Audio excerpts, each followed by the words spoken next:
they were kind of buyers and sellers, and the white flag had to go up. They had to move off guys, Gosman, Varsho, Hoffman. They didn't have to because they still had team control next year, but I think they decided, rightfully so, his value is actually very high right now because he's been pitching very, very well, and we just can't trust what he's going to be a week from now, let alone a year from now, and he brings more value because there is team control, so I think they feel like they got a decent return on Hoffman. Bit surprising Bieber and Springer are here. Springer's got 10 and 5 rights, maybe. We'll ask Ross, is that what applied here? Did George basically say, I'm not going anywhere? I don't know. Well, I mean, that could be the case. He's at the point where doesn't he feel like if it doesn't make sense for me and I don't want to be there, I don't have to go there. Definitely possible. And, you're talking about budgets and money, and maybe it was too much money and they didn't want to eat money, and maybe the same thing with Bieber. Who knows? So Ross coming up. But the white flag, interesting timing because they won again last night. They've won 3 of their last 4, and they had an opportunity to sweep the Cards, and they're 4 games out of this third wild card spot, and that third wild card is trending towards 84, 85 wins, if that, on the season.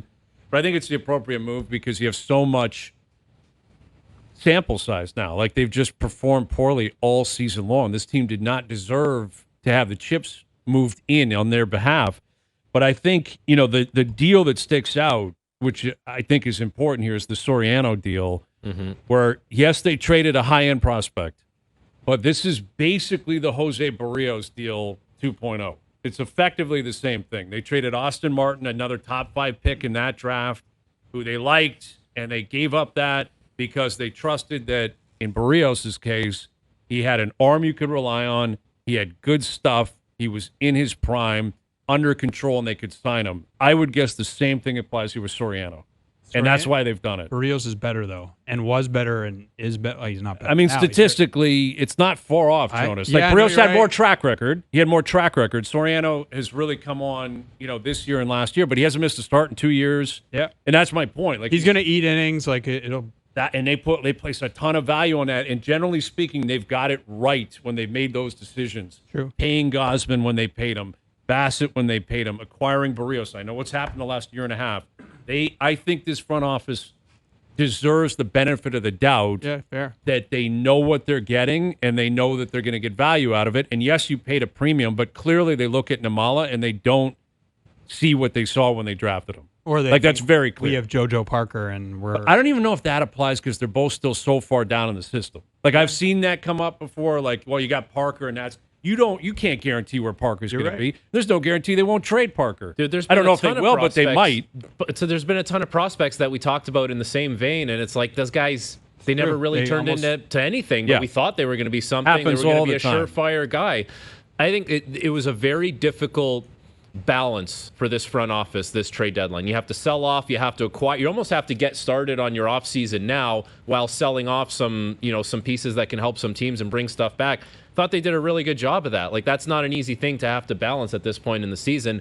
And the reality is they're probably not as bad of a team as they have shown this year. They're going to win some games here. I wouldn't be surprised if they kept it interesting down the stretch here with that wild card spot just because things are going to balance out for them. They're just a better team than what they've shown this year. Well, and you look at who left, Gosman, reliable arm, heartfelt goodbye, tough to see him go.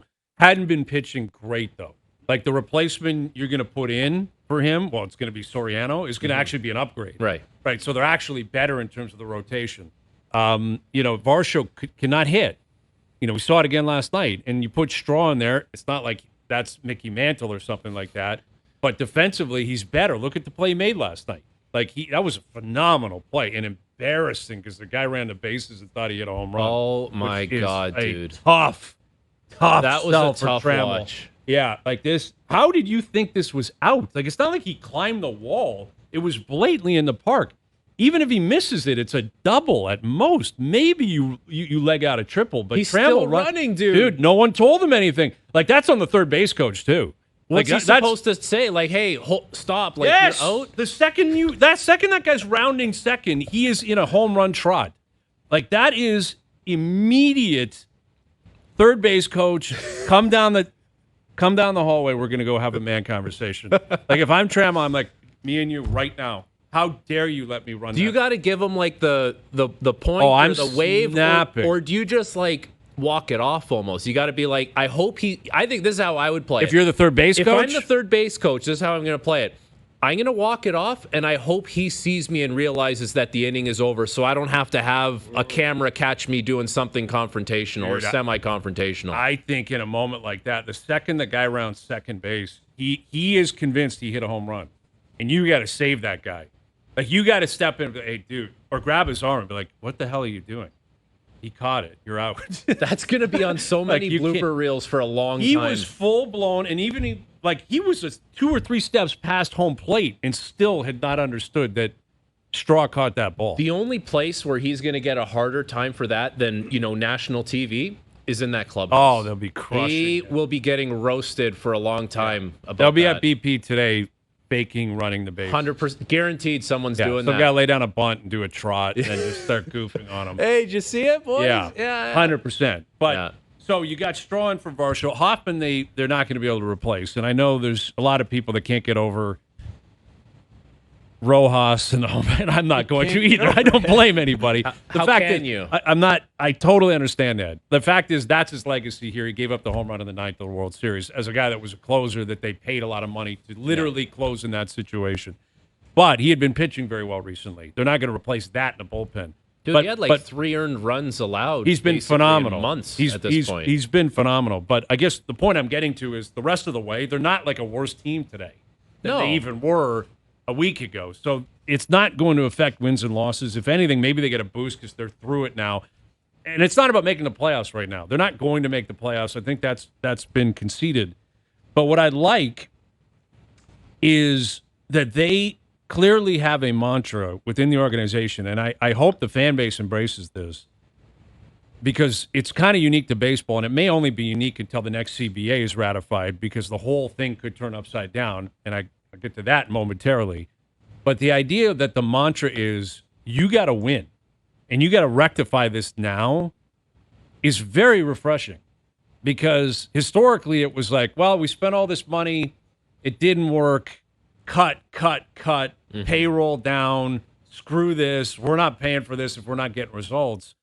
And I don't get the impression that that is the messaging within the Rogers Center, which is, again, doesn't guarantee they're going to get it right and win next year, but is a very refreshing attitude and philosophy compared to past years and past ownerships with this team, including the current one, and other teams like the Leafs and the Raptors. Now, it's a little bit different when you have salary caps, and it just is more difficult to kind of rectify problems.